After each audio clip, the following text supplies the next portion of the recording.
Ladies and gentlemen, please take your seats. The show is about to begin. Darren and Josh make a movie. Hey, everybody. Hello. Thanks for coming out and saying hi. We really appreciate it. Can't wait till after the recording, and would love to chat and talk and stuff. How you doing, Darren? Drinking. Already? It's Vegas, so I guess it's Vegas. I don't think I've stopped drinking. Doing well. I've yet to gamble, so it's good. We're good. Yeah, I'm a big gambler, so I guess to be a filmmaker, I think you need money to gamble, and I think so. I'm safe. I'm safe there. Yeah, no, definitely. We drove out to Las Vegas yesterday, and it was our first road trip with both the two of us together and Addison. We have a friend that lives in Las Vegas that's behind that camera there, named Brannigan. Addison, can you get him for a second? Yeah. And we're just really excited to be here. We've been doing a show for about 2 months now, and the show is all about, well, it's called Darren and Josh Make a Movie, and the purpose of it is less as a podcast and more that we are using this as a vehicle to help emerging filmmakers find their way through making a movie. So we're going to be taking the audience from inception through pre-production, through casting.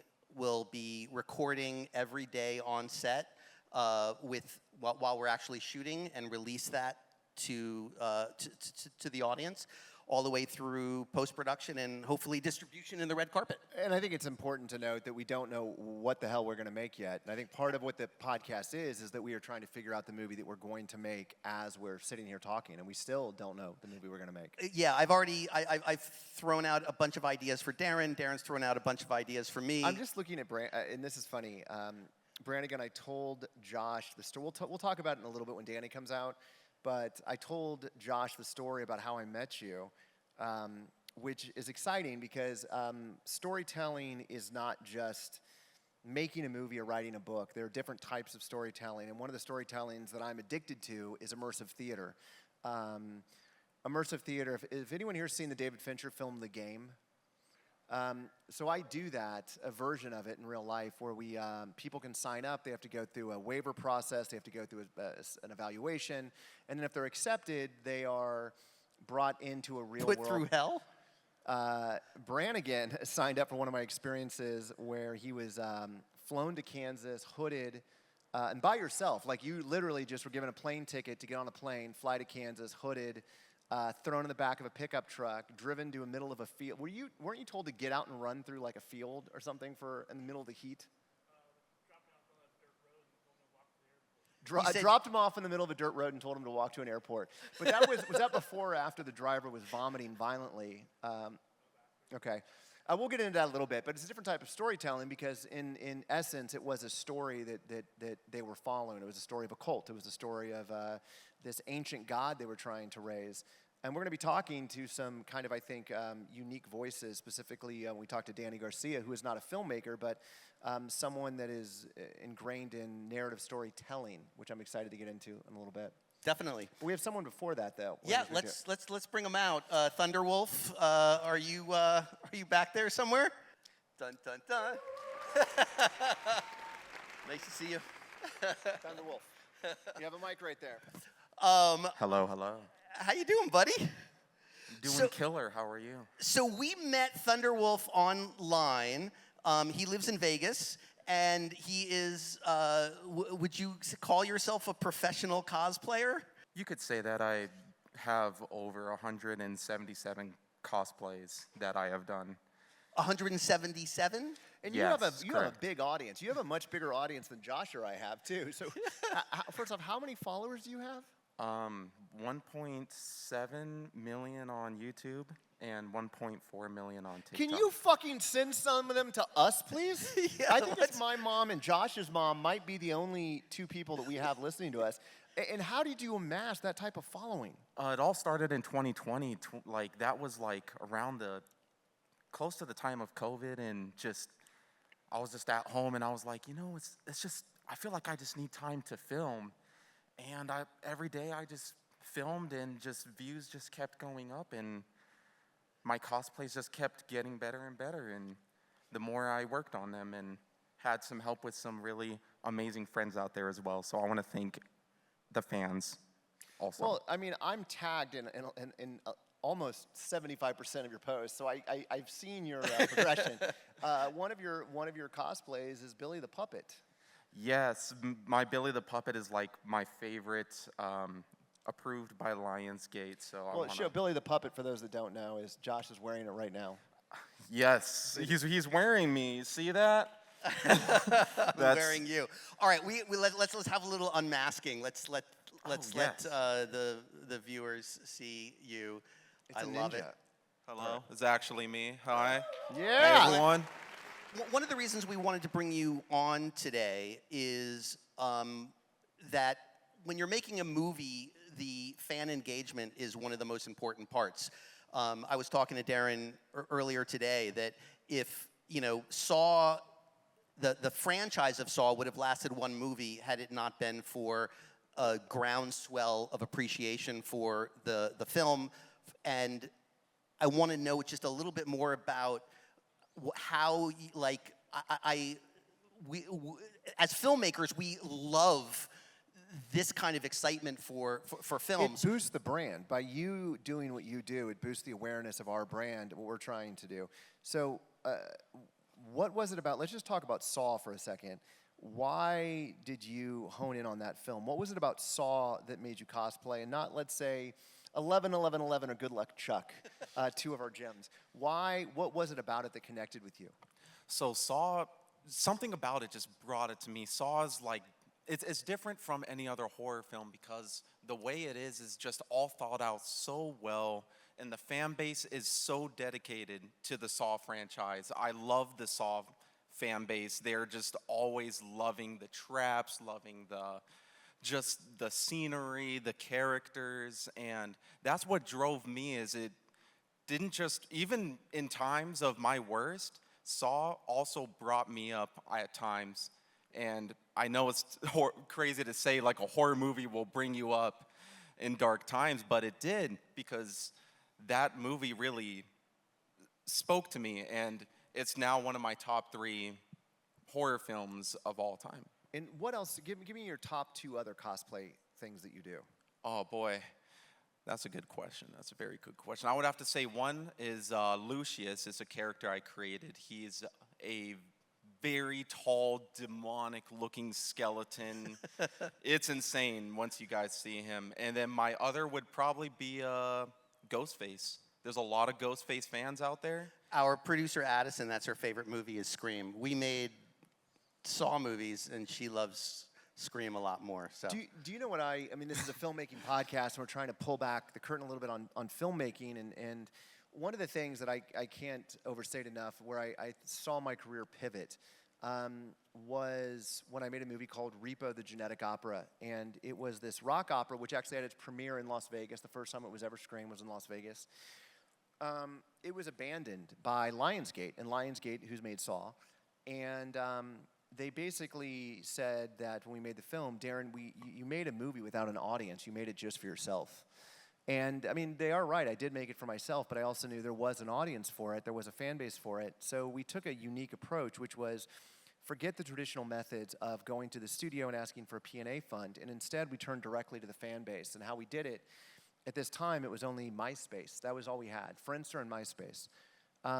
We turned to the fan base, and we threw events all over the United States. I think we four-walled 60 theaters, and we made it, the fans are the ones that created the art, the posters, viral moments, trailers, and it has become, I would say, in some respects, bigger for me than Saw. When I go down and I'm recognized, I would say 2/3 of the people want to talk to me about Repo, 1/3 Saw. And I think I credit that success because the fans made it their own. They were our street team. They were the P&R. They were everything. And I think what we also separated, and I've learned this, creator and viewer, where every night we'd go out, we went out with the fans. We went out drinking with them. We went out eating with them. We had breakfast with them in the morning. And so it became this community. And here we are 20 years later, and it's still in theaters. And it is still being cosplayed. And I think that was all because the fandom made it real. And I think that if you're making a film, and Josh, when we make the next film, we have to think about it from the standpoint of a fan and not be self-indulgent and just make it whatever, but how will the fan base respond to the film? Will they embrace it? Will they love it? Will they dress up and wear the costumes? I think that's critical. Yeah, I love that. So you said that you kind of got started in 2020. What was the first couple of cosplay that you were doing?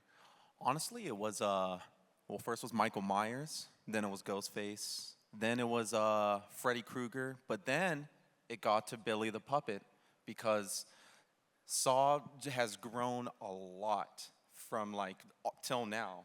So it started with just a mask that wasn't movable. Then it started with like a Trick or Treat Studios like movable mask, and then now it's like all custom made from, I gotta say, Egan Productions, Lionsgate, and my girlfriend. So Jason over there at Egan helped with the making of the mask?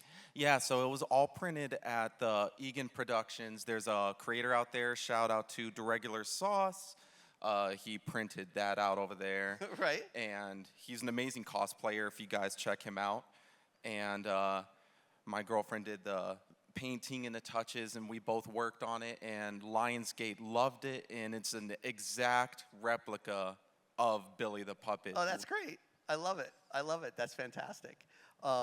Did you bring that today? I did. Do you? Why don't we do that at the very end of the show? Like right before we're ending, we'll come on out and we'll get a couple of photos with you with the Billy mask, if that's cool. Yeah. And I want to thank you for coming out today and keeping Saw alive. You're one of the voices that have kept the brand in our feeds and people following. And I don't know how many times people have either forwarded me your content, tagged me in your content.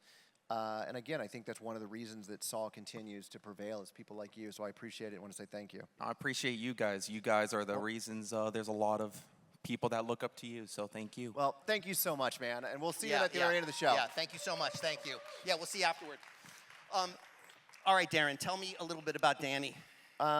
So one of my, I think I have to take a step back a little bit and give a little background in my career is that I did Saw 2 when I was 24. I think I wrote it when 24 and I was shooting at 25. I had no idea what the fuck I was doing. And I had come from Kansas and here I am in Toronto making this film and it opens #1. And then almost immediately I do Saw 3 and it opens #1. And I became desensitized and I thought this was filmmaking, this was Hollywood. You make a movie, it gets put in a bunch of screens, you get billboard ads, bus stop ads. I remember watching TV, I was watching Family Guy and all of a sudden, poof, there becomes a Saw ad. And I was like, oh, this is what filmmaking's like. In essence, it was like riding the best roller coaster first. When you go to an amusement park and you ride the best roller coaster first, everything else pairs in comparison. So I finished doing my Saw films, then I started doing other films, and that's not the way it was. They would get one theater or no theaters. There was no billboard ads. And I became desensitized, and I became bitter and I think depressed and angry. And at a certain point, I just kind of gave up wanting to make movies. It was like I felt like I had hit the peak, and I was creatively bankrupt. I didn't have any desire to create, and I said that I needed to find myself again. And I went on this sabbatical for literally a few years where I just traveled, and I went to Germany and Japan and Prague, and I was seeking out something that would inspire me from an artistic standpoint. And my major was in theater originally. And so I did a lot of theater, and I did a lot of experimental theater. And I started to try to push myself by going to extreme theater. And extreme theater is where the whole purpose of it is to make you uncomfortable, is to push you to the limit. And I ended up going to something in New York, and it's not extreme, but it was called Sleep No More. So Sleep No More is an immersive theater where it is a retelling of Macbeth, but you as a participant are choosing how you engage with the story. So you buy a ticket and you're put on an elevator, and the elevator stops on any number of floors, and you're told to get off. You 5, get off. You 20, get off. You 100, get off. And you're split up almost immediately. And Macbeth is taking place over 3 stories. And you're having to run and follow people. So I might run and follow Macbeth, and my wife might run and follow Banquo or one of the witches. And for 3 hours, you are running up and down and consuming the story. And it was so raw and so real, and so it broke my mind because I was so engaged, unlike a movie had ever done for me. And I said that this is what I want to do. I want to do this on a much bigger scale. So I called my agency up and I said, at this point I had made a movie in 2 or 3 years, and I said, this is what I want to do. And they thought I was insane. They're like, you're not going to get financing for this will never happen. And I did find financing. We found quite a lot of money, enough money that I could have made a movie. And we made this very dark story called The Tension Experience, which was a year-long storyline in Los Angeles where you were trying to infiltrate and get inside a cult and save this person inside a cult. And it required the audience to do things in the real world. So I'll give you an example. When it was announced, my name wasn't attached to it. It started with a website that popped up. And on the website, it was quotes from occultist Crowley. It had mass murder quotes from Gacy. It had philosophical quotes. And it didn't really make sense. It was scattered and broken. But if you knew enough to look at the source code of the website, and I wouldn't know what the source code of a website was, but if you looked in the source code, buried in the source code was a cell phone number, and it said, "Help me." That's all it said. We had a person that was hired to answer the phone 24 hours a day for about 3 days once the site launched. And it started with 1 call about 12 hours after the site launch, and then 10 calls, and then 100 calls, and then the phone just wouldn't stop ringing. It got out on Reddit and 4chan about there's this weird thing on the source code, and that was your key into the world. And if you called that number and you were the first 100 people to call it, you were given latitude, longitude, and a phone number and a time. And we offset the time by 10 minutes. So it'd be like a long series of numbers, 7. A long series of numbers, 7:15. And if you knew to go on Google Maps and figure out that latitude and longitude, it was a warehouse in the middle of a very sketchy part of Los Angeles. We had, when you arrived there, there was a bunch of very elderly people. When I say elderly, in their 80s and 90s, that were sitting there, and they were all like out of a David Lynch fever dream. They would sit there, and they would stare at you in this waiting room, and they would just look at you. And you had no idea what to do while you were there. And one at a time, they would tell you to stand up and walk in this warehouse. And we took over this huge warehouse, and the warehouse is maybe twice the size of this, looked like an airplane hangar. And all that was in the warehouse was a singular table with a singular light and a Polaroid camera. And there was a man sitting there, and the man, I'll put up a picture if you're watching the podcast on YouTube, and you can see what it looked like. And he asked you a series of very intense questions. Which hand do you masturbate with? When was the last time you thought about killing someone you loved? He would ask these questions, and then he would take your photo, and then he would either write an X or an O. And if you got an X, you were put on a bulletin board. If you got an O, you were kicked out.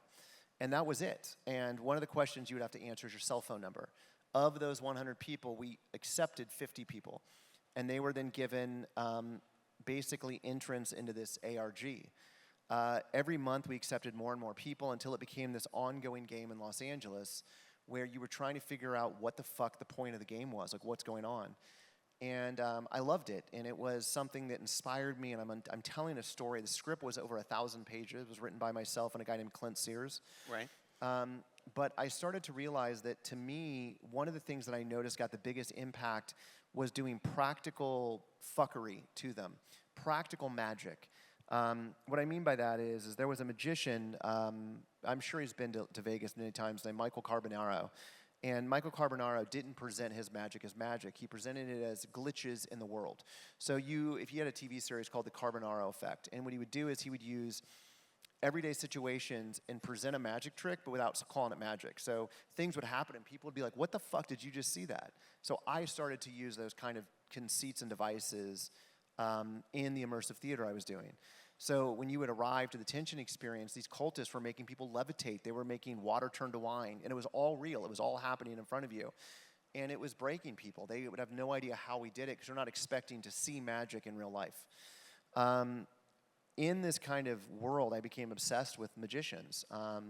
I used my quasi-celebrity status of directing some of the Saw films to reach out to magicians, to reach out to Penn and Teller, to reach out to David Copperfield. And I got tied into this world of magic. And it was in large part thanks to Neil Patrick Harris, who was a huge fan of the work we were doing. And I started listening to podcasts, and I kept hearing one name mentioned over and over and over again about one of the best magical thinkers out, and it was Danny Garcia. And it's weird because, you know, these podcasts were from different countries, they were from different styles of magic, but his name kept being the name that was mentioned over and over. So I went down the rabbit hole on him, and you know, I started to see the people he was working with and for. I mean, he had worked with David Blaine for 20 years. He had worked with everybody. So I took my shot, and I reached out to him, and I said, listen, you don't know me.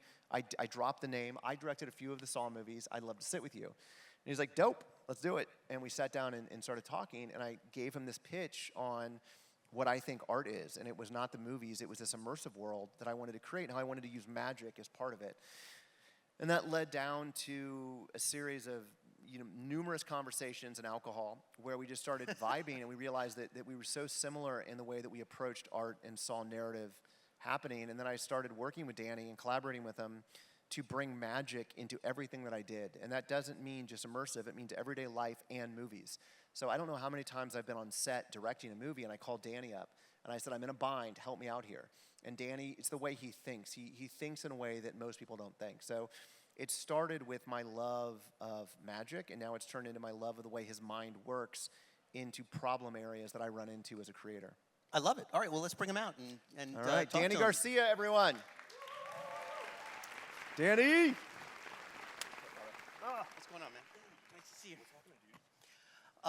Thanks for coming. Thank you, guys. This early in the morning. Really appreciate it. I know, bro. It's Vegas. I'm like 3 whiskeys in, $500 broke. We were drinking at the bar before this started. I'm gonna warn I'm you. also married to some lady named Bambi now, which is really weird. So.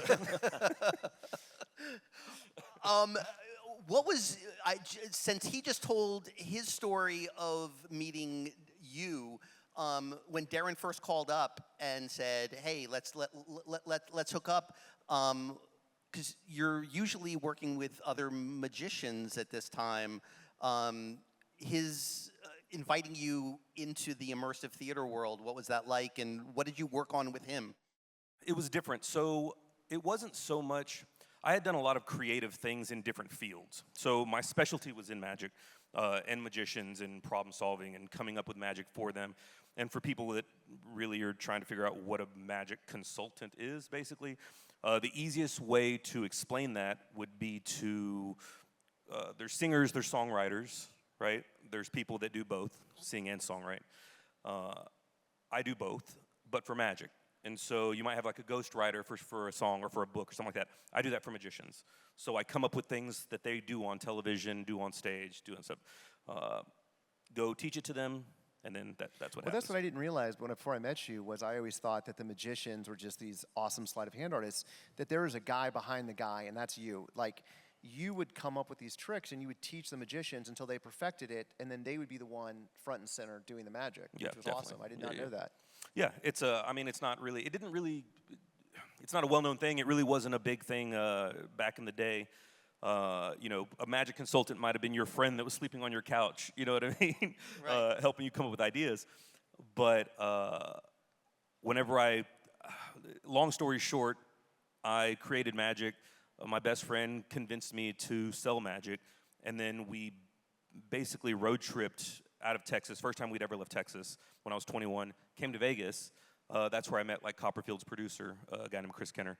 And he's like, dude, let's sit down. I just started showing him my ideas and my thoughts. He's like, let's sit down. I want to talk to you.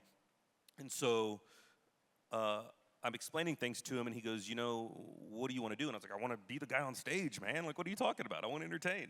And he goes, you don't look the part. And I was like, dick. I was like, what? It's sort of like me as an actor. I went out to Los Angeles to be an actor, and then eventually enough people said, you don't look the part. Yeah, exactly. Yeah. And what's crazy, and at the time, it was like a little bit like, but I can still beat you up. And but now I get it. Like, I understand it now. I'm like, all right, I don't agree with it, but I understand where his brain was coming from. But right after that, he goes, but you can be the guy behind the guy. You can live the exact same lifestyle. You can live the lifestyle of a rock star, basically, and not have to deal with the bullshit. Like not have to deal with any of like the pressure, any of like all the crazy shit that happens. You don't have to deal with any of it. You can go home, you can go buy groceries, you can do everything. And so that really kind of struck a chord with me. So that kind of tipped everything. Skip fast forward, and that story is much longer, and we'll talk about it later at the bar. But I mean, the library. We'll talk about it at the library while we're studying. And so studying. So Darren and I started talking, and I mean, like he said, just his approach to immersive. I wasn't really into immersive. I didn't really know anything. I got to toot your horn for 1 second, then you continue on with this. At that time, I was watching a TV series. There was a magician named Dynamo, and I was really in at that moment. My fascination with magic changes of who I'm watching. I was listening to Dynamo on a podcast, and they asked him, who do you think is the greatest living magician? Not who is the best, who is the greatest living magician? And Dynamo, without a beat just missing, Daniel Garcia. And then I was like, I got to meet this fucking Danny Garcia. And I didn't know who the fuck he was, where he lived, if he was still alive. Well, I guess they said living. So it started there. It was hearing him call you the greatest living magician. Now you can continue on. Okay. Yeah, you know, we used to date. I made that up. That's not true. This is the internet, bro. They're going to go crazy. And we're talking about immersive. All of a sudden, they're going to be like, that's part of the plot line. So, yeah, the crazy thing with Dynamo is that so I had that trip that I just told you about, he was at that same conference here in Vegas. It was a small conference in what is now the Hooters Hotel and Casino. Darren knows it well. Yeah, exactly. I'm banned from don't judge me. I'm not allowed within 20 feet. Another time. So he was there as well. So I said, where are you staying? Are you staying in the hotel? And he's like, oh, there's a staircase over here that I was planning on sleeping under. And I was like, dude, I've got a room. Like, I can get a cot. You know what I mean? Like, we can get you a bed. And he's like, yeah, sure. He slept on a cot. So we just started becoming friends. Skip fast forward. He was trying to break into the market over in the UK, and I was doing a tour now. And they said, hey, we want to pitch a television show. Can you come back and pitch this show for us? I'm like, yeah, of course. And we pitched a show, and they were just like, yeah, let's do it. And then that started, and his career went bananas. It was, Enough of Dynamo. So I call you up, and Yes. we start talking about immersive. Yeah. So Darren calls, and we sit down, and he starts talking, and his brain is amazing. Like, he's like, this is what I do. I wasn't in immersive, didn't know anything about immersive. I had seen the movie The Game. I was obsessed with this documentary, The Institute. Yeah. So I was obsessed with, and I was obsessed with that kind of thing. I was just like, what is this? Like, I didn't really know. I didn't go down the rabbit hole. And so I was like, this is interesting. Like, I don't know what it is, but like Darren and I were talking earlier, and it was like, I believe that a creative lifestyle just breeds creativity. Just if you want to be creative, then just live a creative lifestyle in whatever you do, in every single choice you make and everything. I love that. And so that is what that did. Darren started explaining things that he was doing, and I was like, this dude is doing what I was talking about. I just saw stuff like this. Yeah. And I had already seen, I'd gone to Sleep No More, which I didn't know until just now. I'd gone to Sleep No More, and Sleep No More was bananas amazing for me. Like, I was just like, I went back 3 times because I was just like, oh, this is insane. Funny story, first time I go, I put, get the mask. And You have to wear, when you go to Sleep No More, they want to break the audience from the actors so you know who's an actor, and you all have to wear a mask. And so everyone knows, okay, that's an audience member, that's not an audience member. So you have to wear a mask. Yeah. And so they split you up on all the floors, and I'm standing there, and I'm probably about 10 minutes in, and my head is sweating. I'm just like, I'm Mexican, bro. I like tacos. Like, I'm just like, this is this is so hot. And so I take my mask off, and I like wipe my sweat, and every single person in the room went, shh, and just stared at me. And I was like, okay, put it down. But then I started noticing people getting pulled aside into rooms. And I was like, what's happening to these people? Like, what's going on? Yeah. I want to be one of those people. So my buddies and I started doing cycles, and we started noticing that they were pulling people in that were in certain areas. So, like, think like a magician, right? You're like, how are they selecting people? It can't be completely random. Like, there's got to be a pattern. So we start following all the different stories. And we start seeing, this person's pulling people over, but they're in this little like 5x5 square. They're always going to the right. They're always looking in the back. This person's always looking in the back. So then we just started positioning ourselves. We'd run and we'd go and we'd position ourselves in that area so that we could get pulled back. So Darren's explaining this to me. And then we ended up doing a thing together in New York. So Danny and I meet, we have the conversation. I explain to him that I want to try to make immersive more of what I do, including in movies. And I'll get into that in a second, how it's turned into movies. Randomly, Danny and I then get hired together on the same project with Neil Patrick Harris, where we're going to do a TV show or an internet show where Neil basically built a haunted house and the audience at home gets to decide how the haunted house unlocks. And I arrive, and there's Danny Garcia and Blake Voigt, who is another magician. And so now I'm there to kind of direct it. Danny's there to build it and create the magic and illusions for it. So that's our second kind of encounter. Yeah, so we start doing that, which was bananas and fun and amazing, and Neil's incredible.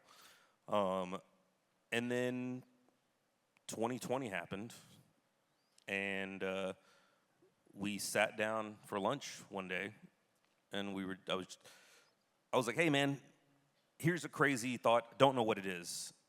And I just listed 3 basically topics. In pandemic, I understood that there was gonna be like 3 different types of people. There was gonna be the people that sat at home, worked on themselves, right? They did nothing, which is perfectly fine. Then there was gonna be people that basically just like did nothing, like at all, like crashed. Yeah. You know what I mean? And would figure out how to dig themselves out. And then I wanted to be the opposite. I wanted to be like, I wanted to solve the problem, right? Magicians are natural problem solvers. What can I do right now during this time that is productive and that is going to keep my brain moving? And so in my notebook, I just wrote down, I didn't even know the word immersive. I wrote down choose your own adventure, seance, puzzle box. And I called Darren and I said, hey, and he goes, let's have lunch. So we go sit down. And I just said, here's the idea. And Darren's like, I'm in. Let's do it. And then we brainstormed this idea over the next month.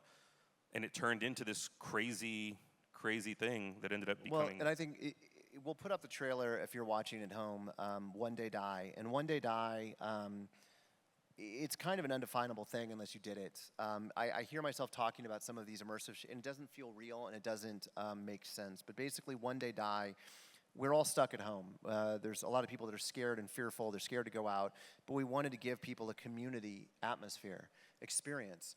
And so the idea is that we created a backstory about Ian Oddeye, who is what's it called? It's an acronym, not acronym. Not acronym, of One Day anagram. Die. Anagram of One Day Die. Of One Day Die. And basically, you sign up and you buy a ticket, and when you buy the ticket, we send you a box to your house, and you're instructed you cannot open the box until your showtime. And so you get this really cryptic, scary-looking occult box that's taped up, and there'll be pictures of it that you'll see right now if you're watching. And then you would get a link to an internet link 10 minutes before your start time. We did 2 shows a night, I believe. We had about 100 people per show. And what would happen is it was not a Zoom show. A lot of people were doing Zoom shows. We wanted to build our own platform, and it was pretty insane. We took over a mansion in Glendale, and it was a spooky, scary, occult, esoteric house for real. We didn't even. Which is the brilliance of Darren, by the way, because now when I'm going back and thinking about it, the word seance wasn't in the original pitch. It was Zoom. I think it was Zoom. It was something like that. Because the original pitch was the garden. Actually, the garden. Oh yeah. It was the garden, and so it was. I had this idea of heaven and hell, and the purgatory area was called the garden. And it was this whole thing with the resistance and all this stuff. And it was way too convoluted, and Darren is actually the one that simplified it and was like, dude, let's just do a seance. Like, let's make it about, and it unlocked everything, actually. Well, and this comes into why we're talking to Danny on a movie podcast, is to me, everything's about story. It's all about narrative. How do you connect with an audience? And I don't think it has to be a movie screen, how you connect with an audience. At this point, everyone is living in front of their computer screen. So how could we engage people in a way that we could tell them a story where they were going to go through the same emotions of watching a movie, but do it with real people in real time? And what we did was, we had a cast of 15 or 20. Every night they were live. This was not pre-recorded. So when your show began at 7 o'clock, you got access to this mansion. And on the left side of your screen, there was a list of rooms.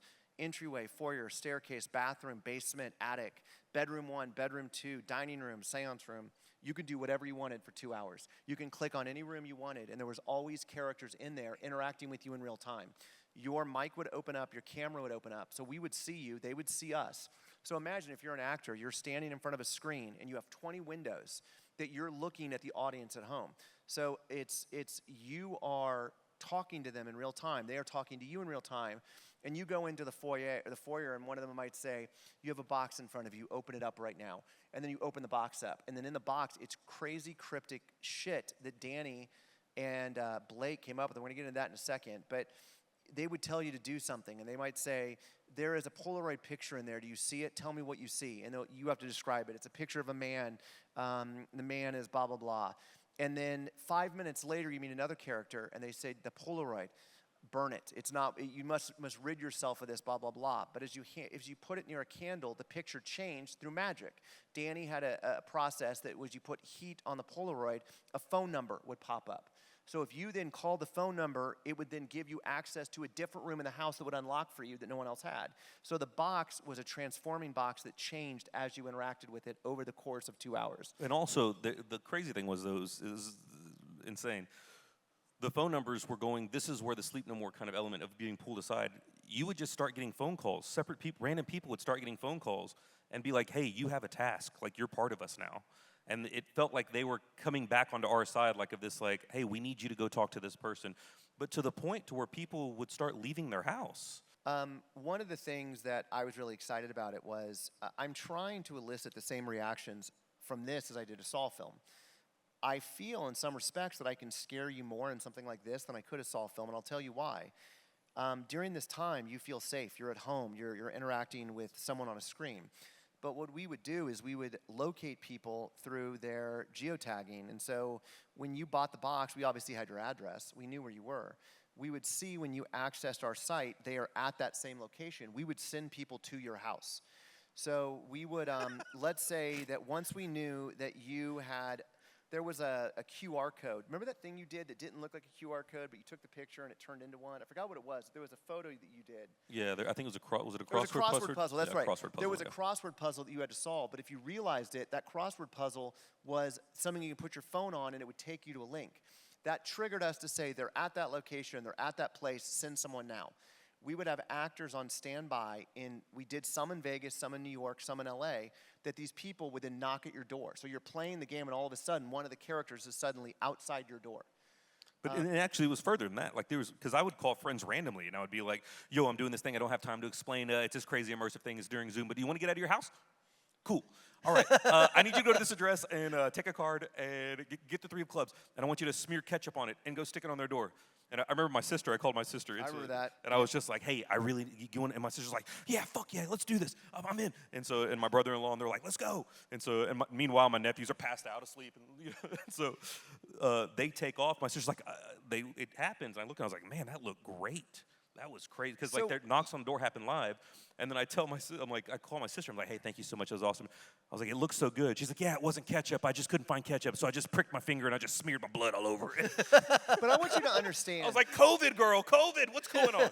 I want you to understand just from an audience experience standpoint, because that's all movie making is. It's the audience experience. You want to engage an audience and give them an experience.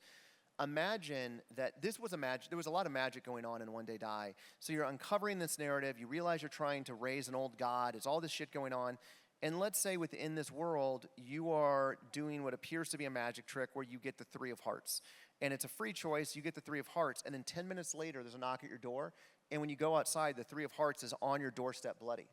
And you're in a different fucking state like Texas. That is true magic. And I mean magic with a K. Because you look at that and you're like, how could they possibly have done that?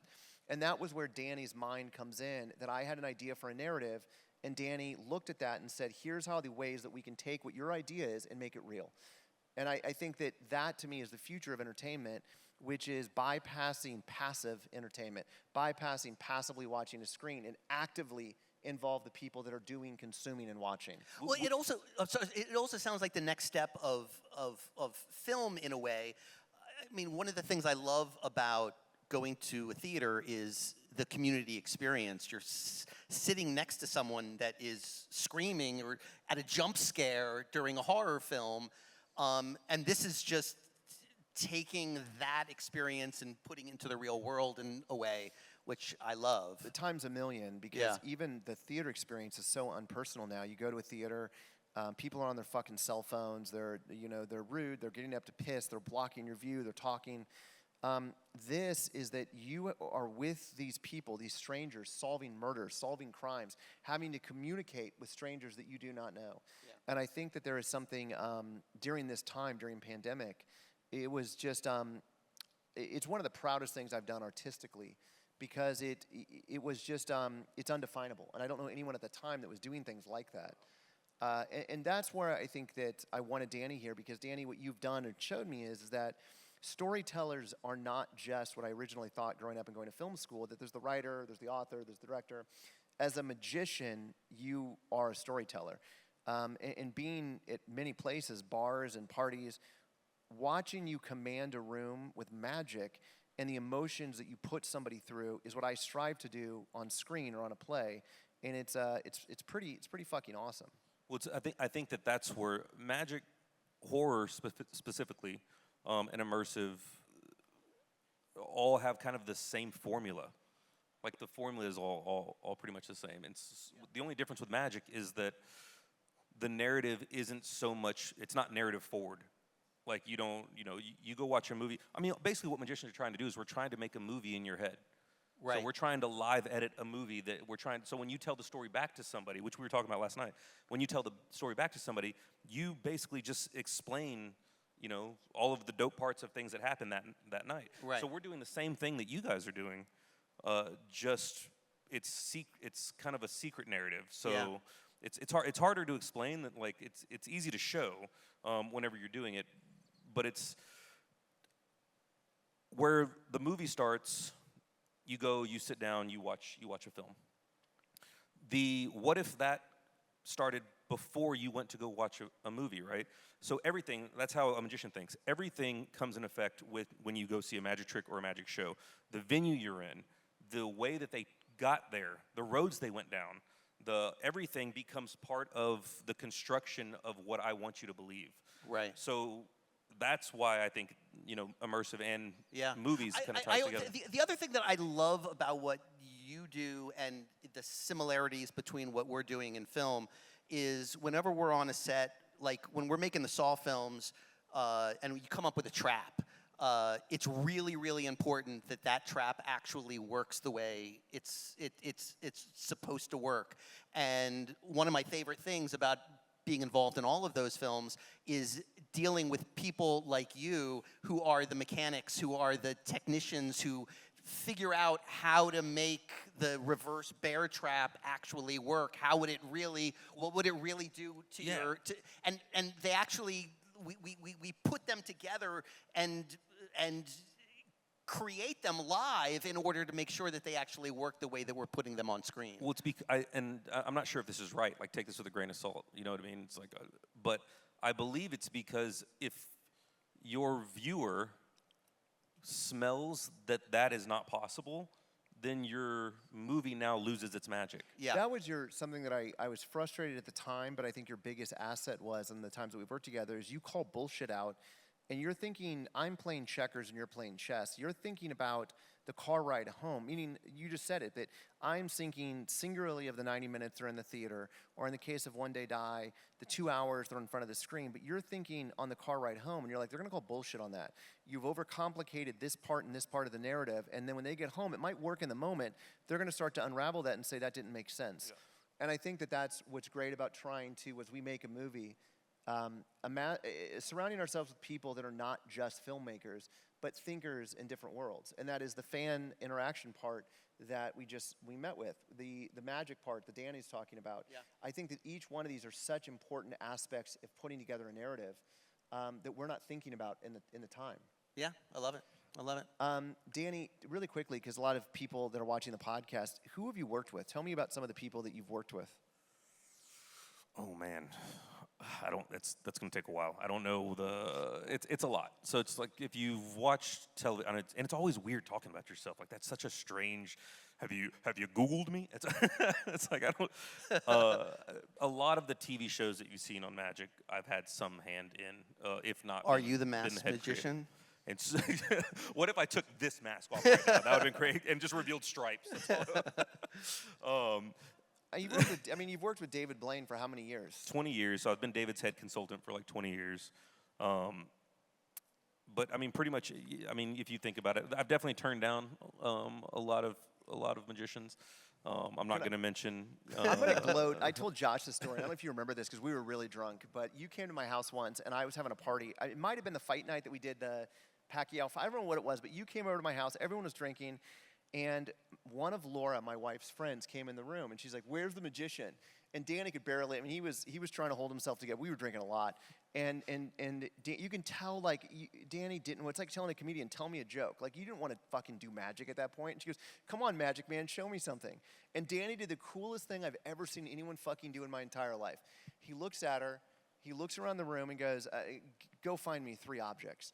And Danny had been to my place enough to know that my room is full of magic shit. Just everywhere around is magic shit. But serendipitously, and this would never happen again in a million years, 2 of the objects that she picked up were Danny's own objects that he made and created that I had on a shelf. One of them is a mint box. Oh, it's called the mint box, right? Yeah.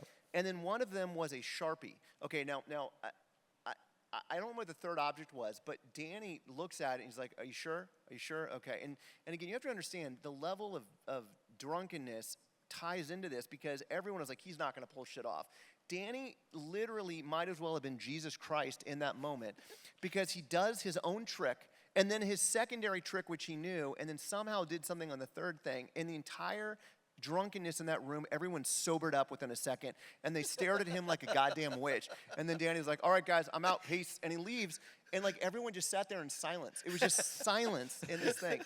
But the odds of her grabbing your trick, that marker, and that other third thing, I still talk about that as one of my favorites. But still, do you want behind the curtain on this Yeah. or no? Do you Yeah. or not? Yeah, 'Cause I it's do. not, I mean, Did- we talk about it like if did you you tell her to grab those 3 things? If the bubble pops, and sometimes you're kind of Yeah.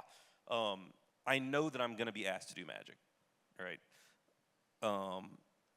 I look at what's there whenever we're talking, and I'm like, all right, like I know I can do things with pretty much whatever in this room. But the other thing that I noticed was that on Darren's desk, everything was a dark, muted color.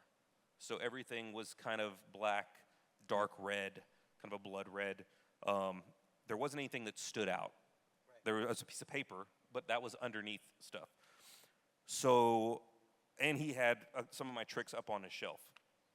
So while we're talking, I walked over and I took my trick, which is an Altoids tin. It's one of my things that I create. So I create magic for magicians to buy and to and to do.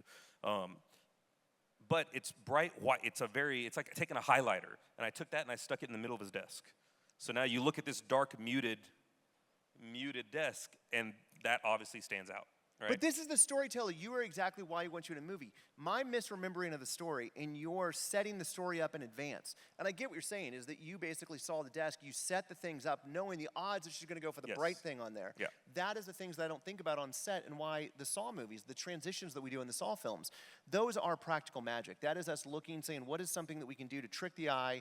And something, Danny, really quick, because I know we're running out of time, you did something very cool that I'm going to put on screen. I want you to talk about it for Big Trick Energy. Can you explain what you did? It was a TV series called Big Trick Energy, and you were one of the head consultants and magic designers. I'm going to put up the wall one. Can you explain that process and what that thing was? Yeah. Do you want me to explain how it started? Yeah. So it started during pandemic. I got asked to do this online magic talk. It was for about 30 to 40,000 people, and they asked me to come on for an hour, or I think it was about an hour, and talk about creating magic and my own ideas and my own theories and things like that. So I had one day to prepare for this. And this was I was living with David Blaine at the time. We were living in a house in LA. And he had half the house and I had half the house. And we had just finished his last magic special. The Magic Way, I think is which one it was. So we had just finished filming that, and we're just kind of in the middle of this pandemic thing. They asked me to do this, and within 24 hours, I was like, I want to do something different. I know that everybody's going to do I want the highlighter, right? I want the thing that people talk about.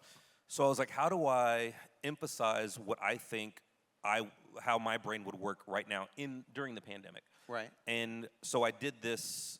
The idea was to come up with this magic effect to where my talk turned into a magic effect. So at the end of my talk, I would show my hands empty, show this tiny card, I would place it in front of my hands, and a lemon would appear, just in the middle. A lemon. A lemon, and we can show put the clip up. But there's no way, you're just like, there's no tell of where this lemon came from. And then I explained how I did it. And so that thinking, now later, we're doing Big Trick Energy. We're shooting in Vancouver. Before you go to that, and I know we're running out of time, this will be our last thing on this, but before you did that, what was so great about that trick is I watched that magic thing. When it happened, I felt that sobering up moment. When I saw what you did, and we're going to put it up here now, since it's already revealed, I can talk about it, right? Yeah, of course, yeah. He basically, the entire room that he is in is a forced perspective optical illusion. Yeah, basically half of or about a third of the screen, I printed out just on photo paper, and I placed that close to the lens. So whenever I was talking and during my talk, a third of my screen was fake. But you never would think it because it looks like a hallway and a door, so Yeah. you're not even, your mind is I just not took a photo processing. of what was actually behind me. Right. And I just printed that out, and I matched it all up. So now I could have somebody there feeding me objects. If I put a card in front of that so it overlaps that area, now somebody can just feed something into my hand, and nobody. And the audience is looking at, they think that they're seeing the other side. Yes. So they think they're seeing a third of my screen. And what's really happening is somebody is just handing you standing there. the So lemon. he ends this whole magic lecture by talking about illusion and how you have to use your confines. Yeah, the whole point of my talk was, everybody says to think outside of the box, but right now we're all stuck in a box, so we have to think inside of the box. Yeah. And I know that my box is this frame. That's what I know. And so now I just pushed my computer, and you saw everything expand in this little tiny wall, fake wall. But that led to the idea I got hired to do Big Trick Energy, and I've always wanted to do the Wile E. Coyote Acme hole, throw the hole up on the wall and run through the hole. And I was like, man, I think I can do this with the thing I did, like with my little, false wall thing. And I remember I called my buddy Blake, and I was like, hey, I've got this crazy idea. So the whole thing with Big Trick Energy is, and it's one of the dopest things that I thought kind of exercises that I've been a part of, was we would show something for camera at the beginning of the episode that would fool you. You'd be like, whoa, what's going on? And we would then, at the end of the episode during the credits, we would expose how it worked. So at the very end, you saw the thinking behind it. And it was all bananas, random, crazy things that you would be like, did not expect that. You know what I mean? So I pitched this to my buddy Blake, and my buddy Blake's like, nah, I don't think it's gonna work, dude. That doesn't seem right. So I sketched out a little doorway and I did a little film of it. I think with a vape pen, actually. That's awesome. And so I do this, and Blake's like, oh shit, show up that day to do this thing. And we go on location, and I talked to our art department. I was like, here's the idea. And they got so excited. And then this is what ended up coming out of it. It's amazing. It's amazing. We're going to put it up on screen for you to look at. We're going to bring Danny back because we got about through a third of what I want to talk to Danny about. So Danny's coming back for a part 2. All right, sounds good. Really quick before Danny, don't leave it. We have really quick Thunderwolf, dude. Thunderwolf, come out really quick. Be Billy. Show us, Billy. Guys, we ask you all to please continue to follow. Oh, look, it's Billy. Whoa, that looks so dope. How crazy would it be if Danny just appeared under that mask? Like he just lifted it up I and it's should have Danny thought of Garcia. that. That's such a good idea. Really quick, everyone, follow us on DJ Make a Movie. Watch the video, which is going to have all the things we talked about with Danny, and then look forward to the second part with Danny coming soon because we have a lot more to talk about. Sounds good. Thank you, everybody. Really, really appreciate you being here. Thank you so much. That's a wrap on today's episode. Please give the show a follow, and if you could leave a rating or a review on Apple Podcasts or Spotify, each post helps us reach more listeners like you. Another way to support us is to join the crew at djmakeamovie.com. We'd love to hear from you. Follow and join the conversation at DJ Make a Movie on all social platforms. Let's make a movie together. Darren and Josh Make a Movie, Season 1. Hosted by Darren Bousman and Josh Stolberg. Produced by Addison Marshall. Email the team at djmakeamovie@gmail.com. To watch on video and enjoy all the visuals you may have missed listening to the audio version of the show, subscribe to the Darren and Josh Make a Movie YouTube channel. Thank you for joining. Oh, yes. There will be blood. No, it's not creepy at all. I run a house with 50 crazy bitches. Taught them to survive. This is real life! You're hallucinating. It is real. This is okay. That girl really needs to learn to keep her mouth shut. With each other. That is disgusting. Is that a fucking piranha? They took my penis! They took my penis! Oh, I wish I hadn't seen that. You haven't seen anything yet. You want to play games, motherfucker? Citrate comes in a little glass vial. Hallelujah!